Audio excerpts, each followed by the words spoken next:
حامدا ومصليا أما بعد قال النبي صلى الله عليه وسلم الحياء شعبة من الإيمان وكما قال عليه الصلاة والسلام۔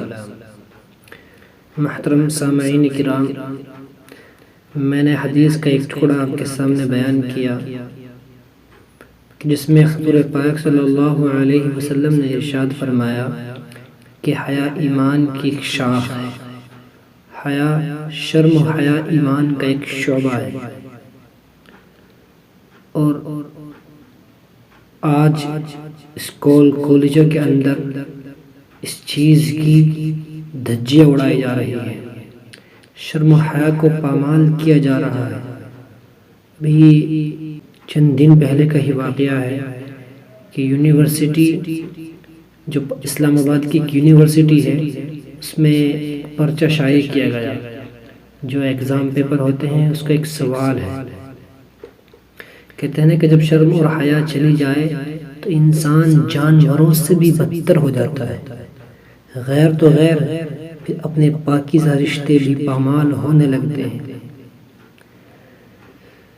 جو پاکستان کے شہر اسلام آباد کی ایک نامور یونیورسٹی کا پرچہ سوشل میڈیا پر وائرل ہے، جس میں بہن اور بھائی کے ناجائز تعلق پہ لکھنے کو کہا جا رہا ہے۔ اگرچہ اس پرچے پر یہ نوٹس لیا جا چکا ہے اور اس کے بنانے والے کو معطل کر دیا گیا ہے، اس کی چھٹی کر دی گئی ہے، مگر اس سے کہیں زیادہ کی ضرورت ہے، اس سے کہیں زیادہ چانس لینے کی ضرورت ہے۔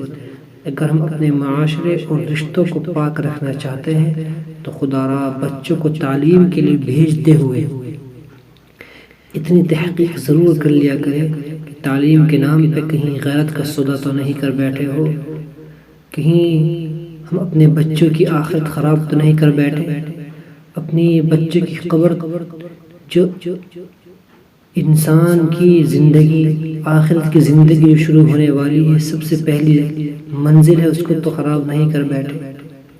خدا را اپنے بچوں کی حفاظت کیجیے۔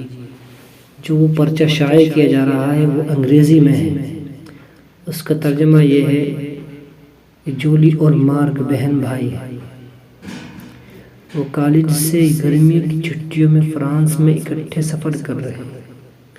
ایک رات وہ ساحل سمندر پر ایک کیبن میں اکٹھے گزارتے ہیں اور وہ یہ فیصلہ کرتے ہیں کہ یہ رات اگر وہ پیار کرنے میں گزار دیں تو یہ بڑا لطف کام ہو سکتا ہے، کم از کم یہ ان کے لیے ایک نیا تجربہ تو ہوگا ہی۔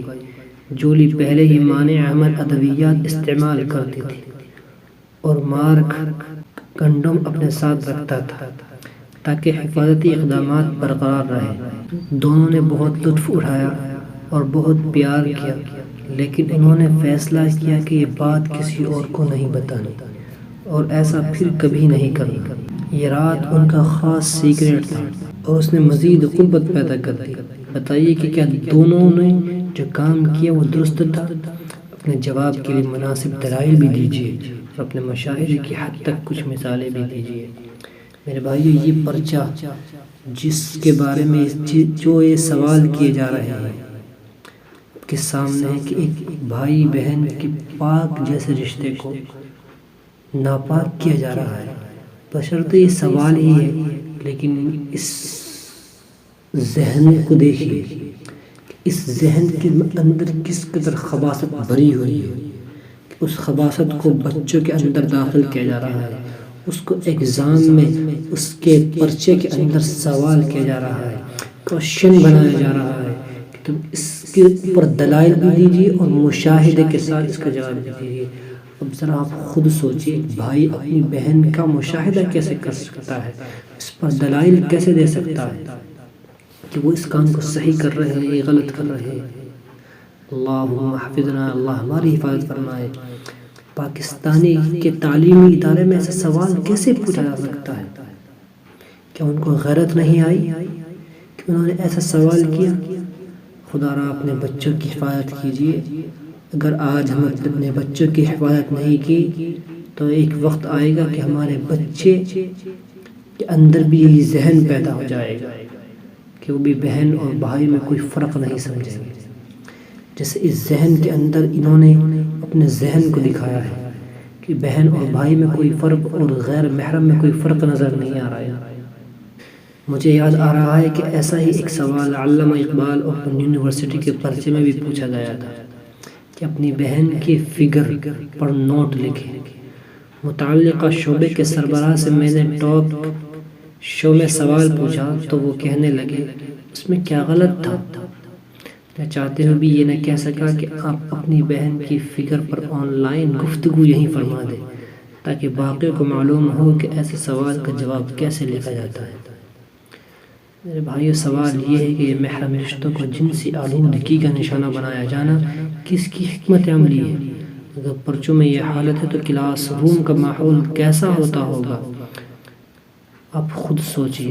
میرے بھائیو، آپ سے ادباً درخواست ہے، دل کی کڑھن سے، دل کی گہرائیوں سے آپ سے درخواست ہے کہ اپنے بچوں کی حفاظت کیجیے، اپنی بیٹیوں کی، اپنی بہنوں کی، اپنے بھائیوں کی حفاظت کیجیے۔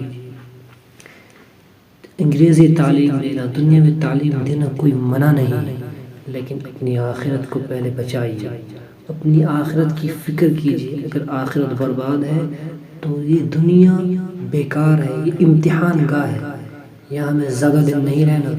ایک وقت آئے گا کہ ہم یہاں سے سب چلے جائیں گے اور پھر قبر میں جائیں گے، وہاں جا کے سوال و جواب ہوگا۔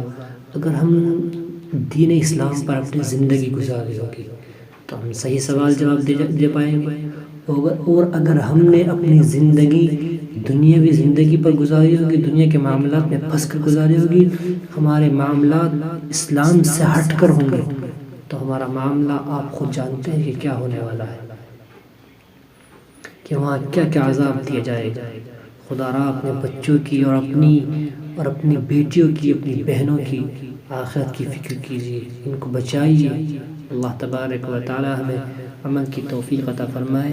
اللہ تبارک و تعالی ان اداروں سے، ان ناپاک اداروں سے ہماری حفاظت فرمائے۔ آمین ثم آمین۔ وآخر دعوانا الحمد للہ رب العالمین۔